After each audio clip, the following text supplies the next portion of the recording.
Spring is arriving and the garden is bursting back into life. But are you really noticing the changes? I've been gardening for years, and one of the best things that I've learned is that in March, it's all about the details. You can step outside and think, well, nothing much is happening.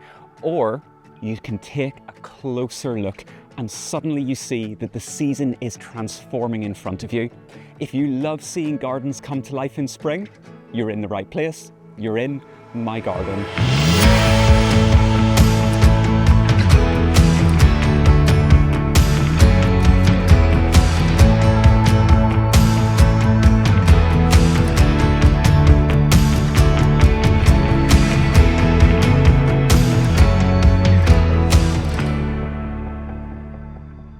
Hey everyone, how's it going? And welcome back.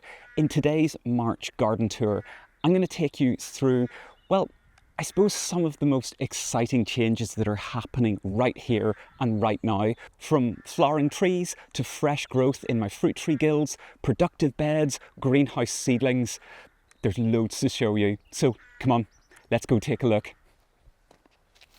What do you think of this magical plant that is just starting to come into its own? This is my Magnolia stellata. It's about to be at its absolute best. There are only just a few flowers open, but it is covered in these lovely fat buds ready to explode into, well, I suppose, a constellation of white star-shaped blooms. What makes this tree so special is that the flowers flower on bare stems so that you get to appreciate the flowers on these lovely angular twisting branches. And in this really bright, crisp spring light, like today, these bright white blooms just shine out. Now, I didn't plant this, the previous owners did, and honestly, I feel so lucky to have it. It's just one of those trees that announces the start of spring. If you're thinking about adding a nice small early flowering tree into your garden that's going to give you lots of interest year after year without getting too big, try Magnolia stellata. But let's have a look just behind it. Now, wait until you see this. I never really particularly appreciated shrubs, but maybe that's changing for me, because just look at this. This is a contorted hazel, otherwise correctly known as Corylus avellana contorta, and right now it is showing off everything that makes it special. These twisted, spiraling branches, well, you can enjoy them all the way through the winter and the early spring before the leaves start to appear, and what makes them even more beautiful are these delicate catkins. These pale yellow tassels just hang down from the bare branches. They catch the light, they sway in even just the lightest bit of breeze, and they add just such elegant detail to the garden. Now later in the year, this does turn into a bit of a lush green mass, which may be a little bit of a ho-hum blob, but for now, this is its moment. But the next thing I want to show you is just across here.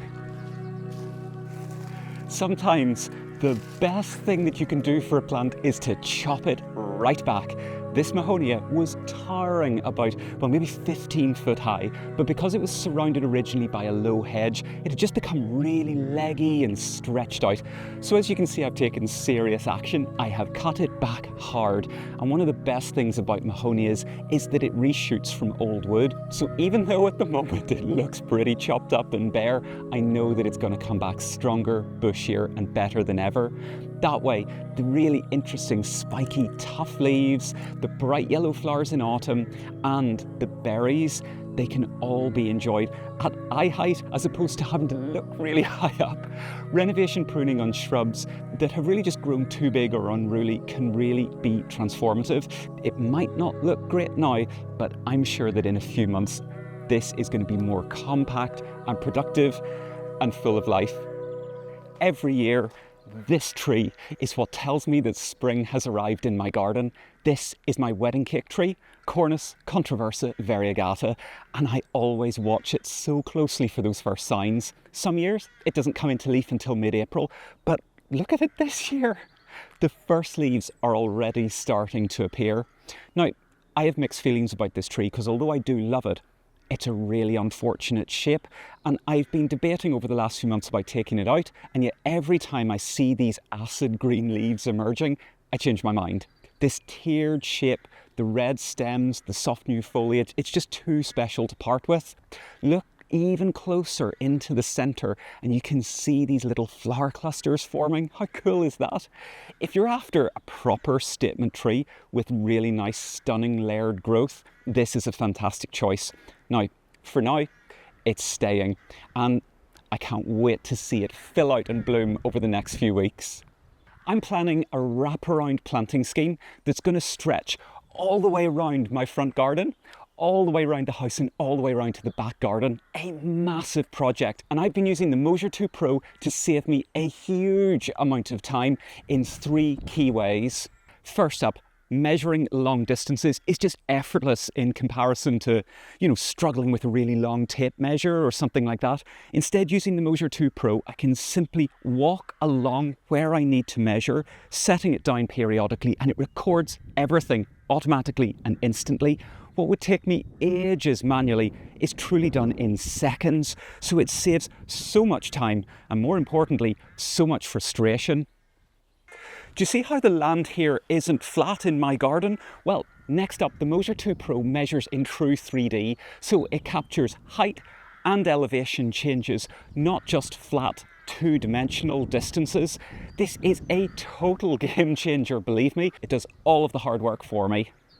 Finally, the Mosier 2 Pro, through their app, lets me visualize this space in ways that I just couldn't before. I can adjust layouts, compare different designs, and see how ultimately everything is going to fit together. It helps me make better planting decisions before I even start digging. To find out more or to get a Mosier 2 Pro for yourself, check out the link below.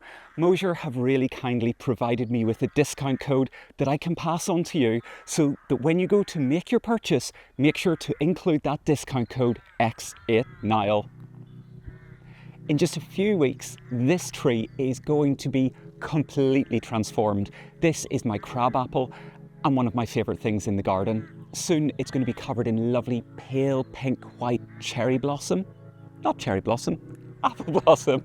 But right now, I love it just as it is. These lovely old, gnarled, twisted branches, the bark, the buds, it's already full of character. Have you seen all of these lichens? There's blue-grey ones, yellow ones, and really big ornate ones. That's what I love about trees like this. Even before they come into leaf, they just offer you so much beauty and interest and structure in your garden. So, if your garden looks a little bit bare right now, take the time to do what I'm doing. Have a closer look and see the small details, the buds swelling, the textures changing, new signs of life. Spring is happening and everything is going to be in full flush before you know it. Now, I've had a good look around the front. Let's head down towards the back. Daffodils are an absolute spring staple, but not all of them are thriving in my garden. It's a good job that this video is going to be about small details, because my daffodils are nothing to write home about this year.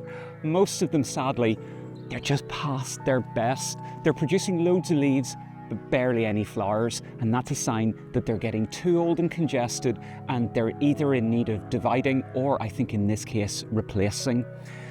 However, the ones that are still in flower, they're just perfect, and they're exactly what you need to see singing out through, well, what can be quite a dreary time in spring if you don't get a lovely blue sky day like this. That hit of colour shining out through the grey. And then there's something really special down here. Fritillaria meleagris, or the snake's head fritillary. These delicate little purple checkered blooms. Well, they're a little hard to establish, but once they settle, like they have done here, they come back year after year. If you want something properly unique for spring, plant some Fritillaria bulbs this autumn. Do you see how subtle they are compared to most spring bulbs? They're so elegant, and really, if you get them to establish, that is so rewarding. I just love this little patch that I have. Want a super easy way to add interest into your garden? Try having one of these, a bulb table, or in fact it can be a table of anything that you want to show off. I love planting small spring bulbs in little pots and then grouping them together like this. It creates this lovely ever-changing display. Right now I've got Iris reticulata, Catherine Hodgkin, botanical tulips, these are Little Beauty, and Chinodoxa, as well as daffodil tete-a-tete. It just brings so much colour and interest, and the best bit is that you can move them around to highlight whatever's in bloom. They're really easy to take care of as well because you can just sit next to it. If you've never tried this, I highly recommend it. It's low maintenance, it's flexible, and it keeps your garden interesting for months on end. And particularly in the spring, when it can be a little bit grey and you don't feel like tripsing all the way through the garden, you can just come down, nice, clean, easy space, and you can enjoy some really special little plants.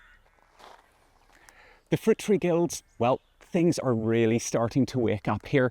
The trees, on first glance, may look bare, but look closer. The cherry trees, the pear trees, these apple trees, all of them are coming into leaf. The buds are swelling and they're ready to go. Just wait another couple of months. The blossom is going to be fab, and I'll make sure to show you.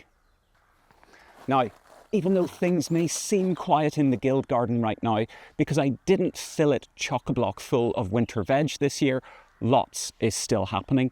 All of my Babington leeks, the perennial leeks, are really starting to bulk up. The chives, they're ready to start harvesting already. They're lovely and lush, and I'm able to pick my colettes, which now aren't like little flower sprouts, they're more like long sprouting pieces.